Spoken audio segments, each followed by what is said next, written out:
Pedro, "Alam ninyo ang nangyari sa buong Judea nang nagsimula sa Galilea nang mangaral si Juan tungkol sa binyag. Ang sinasabi ko'y tungkol kay Jesus na taga Nazaret. Ipinagkaloob sa kanya ng Diyos ang Espiritu Santo at ang kapangyarihan bilang katunayan na siya nga ang hinirang. Sapagkat sumasa kanya ang Diyos, saan man siya pumaroon ay gumagawa siya ng kabutihan at nagpapagaling sa lahat ng pinahihirapan ng diablo. Saksi kami sa lahat ng ginawa niya sa lupain ng mga Hudyo at sa Jerusalem. Gayunman, siya'y ipinako nila sa krus, ngunit muli siyang binuhay ng Diyos sa ikatlong araw. Napakita siya, hindi sa lahat ng tao, kundi sa amin lamang na noon pang unay, pinili na ng Diyos bilang mga saksi. Kami ang nakasama niyang kumain at uminom pagkatapos na siya'y muling mabuhay. Inatasan niya kaming mangaral sa mga tao at magpatotoo na siya ang itinalaga ng Diyos na maging hukom ng mga buhay at mga patay. Siya ang tinutukoy ng mga propeta ng kanilang ipahayag na bawat mananalig sa Kanya ay tatanggap ng kapatawaran sa kanilang mga kasalanan sa pamamagitan ng Kanyang pangalan." Ang salita ng Diyos. Araw ngayon ng may kapal, magalak tayo't magdiwang. O pasalamatan ang Diyos na Panginoon pagkat siya'y mabuti. Ang kanyang pag-ibig ay napakatatag at mananatili. Ang taga-Israel bayaang sabihit kanilang ihayag. Ang pag-ibig ng Diyos ay hindi kukupas. Araw ngayon ng may kapal, magalak tayo't magdiwang. Ang lakas ng poon ang siyang nagdulot ng ating tagumpay. Sa pakikibaka sa ating kaaway, aking sinasabing di ako papanaw. Mabubuhay ako upang isalaysay ang gawa ng Diyos na Panginoon ko. Araw ngayon ng may kapal, magalak tayo't magdiwang. Ang batong natakwil ng nangagtatayo ng tirahang bahay, sa lahat ng bato'y higit na mahusay. Ang lahat ng ito, ang nagpamalas ay ang Panginoong Diyos, kung iyong mamasdan ay kalugod-lugod. Araw ngayon ng may kapal, magalak tayo't magdiwang. Pagbasa mula sa sulat ni Apostol San Pablo sa mga taga-Kolosas. Mga kapatid, binuhay kayong muli kasama ni Kristo, kaya't ang pagsumikatan ninyo ay ang mga bagay na nasa langit na kinaroroonan ni Kristo na nakaupo sa kanan ng Diyos. Isaisip ninyo ang mga bagay na panlangit, hindi ang mga bagay na panlupa, sapagkat namatay na kayo at ang tunay na buhay ninyo'y natatago sa Diyos, kasama ni Kristo. Si Kristo ang tunay na buhay ninyo at pag siya'y nahayag, mahahayag din kayong kasama niya at makakahati sa kanyang karangalan. Ang salita ng Diyos. Salamat sa Diyos.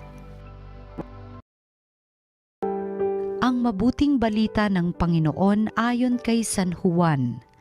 Madilim-dilim pa ng araw ng linggo, naparoon na si Maria Magdalena sa libingan.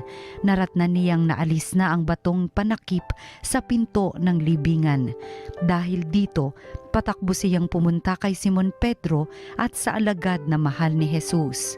At sinabi sa kanila, "Kinuha sa libingan ang Panginoon at hindi namin alam kung saan dinala."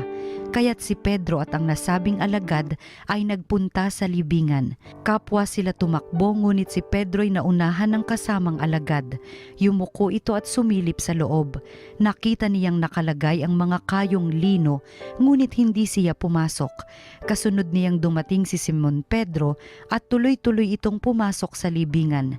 Nakita niya ang mga kayong lino at ang panyong ibinalot sa ulo. Hindi ito kasama ng mga kayong lino, kundi hiwalay na nakatiklop sa isang tabi. Pumasok din ang alagad na naunang dumating. Nakita niya ito at siya'y naniwala. Hindi pa nila nauunawaan ang nasasaad sa kasulatan, na kailangang muling mabuhay si Jesus. Ang mabuting balita ng Panginoon. Pinupuri ka namin, Panginoon. Happy Easter!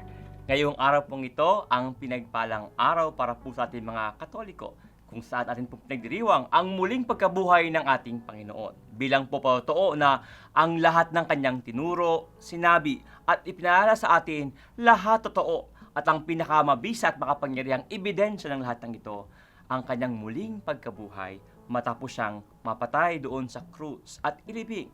Ngayong araw na ito, totoo nga, the Lord is risen and the Lord is true to His words. Although ngayong araw na ito po isang masayang araw, hayaan po ninyong simulan ko ang pagninilay ngayong araw na ito sa tanong na, ano ba ang nakatakot sa inyo? Siguro po ang ilan sa atin ay takot manood ng mga horror films o takot po sa madilim na gabi, walang kasama, takot ma-hold up.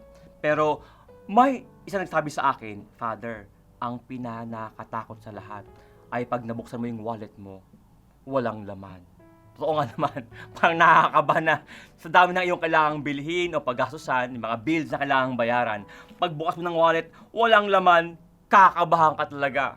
O sa iba, baka himatayin pa. May mga bagay na pag yung nakitang walang laman, nakakatakot. Yun pong mga tao po siguro na mahal mo sa buhay. Pag sa bahay, pag uwi mo, hindi mo nakita, kakabahan ka.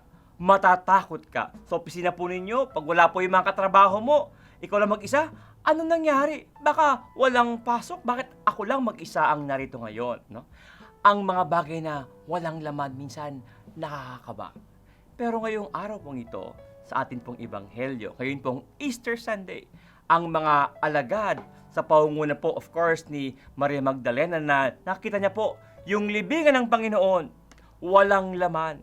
Kinabahan po siya, natakot po siya. At gayon din si Pedro at si Juan, ang mga alagad po na nakita po yung pinaglibingan sa ating Panginoon, wala nang laman.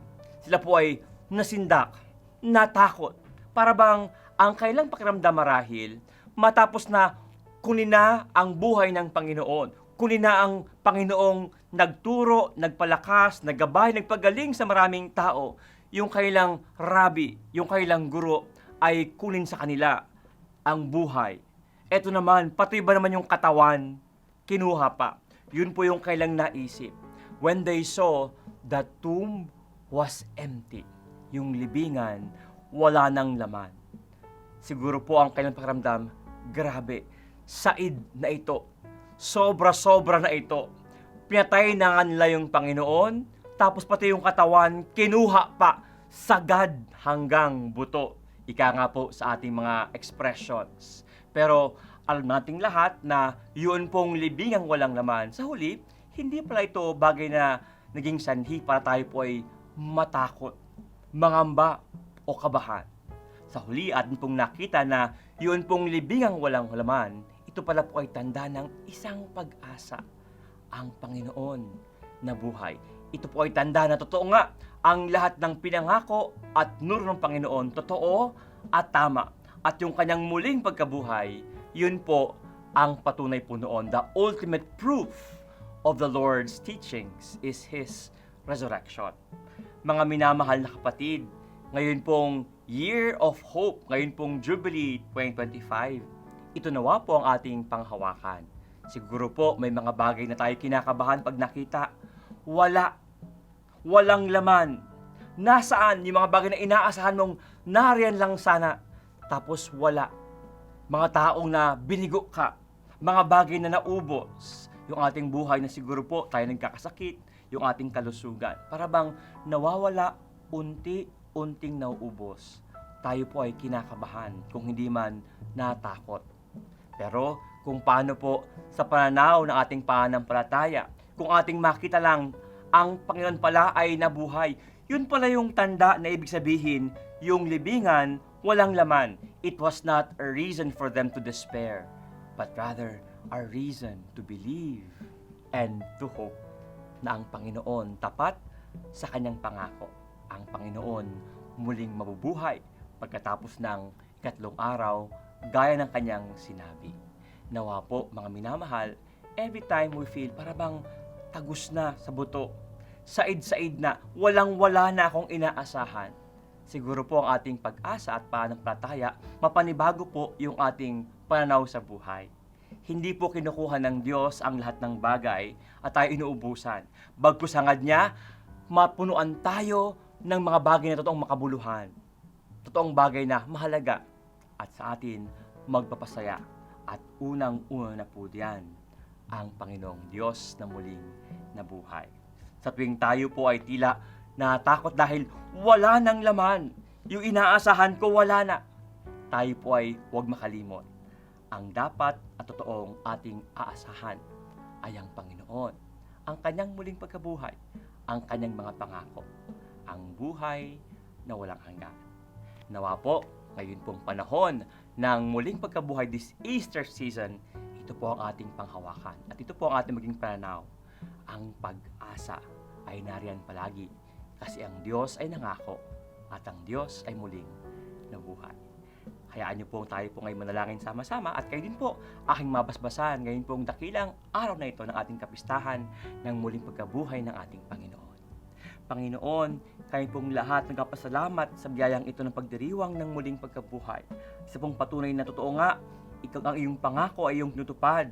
Ang iyong mga gandang sinabi sa amin, lahat totoo, lahat ay tama.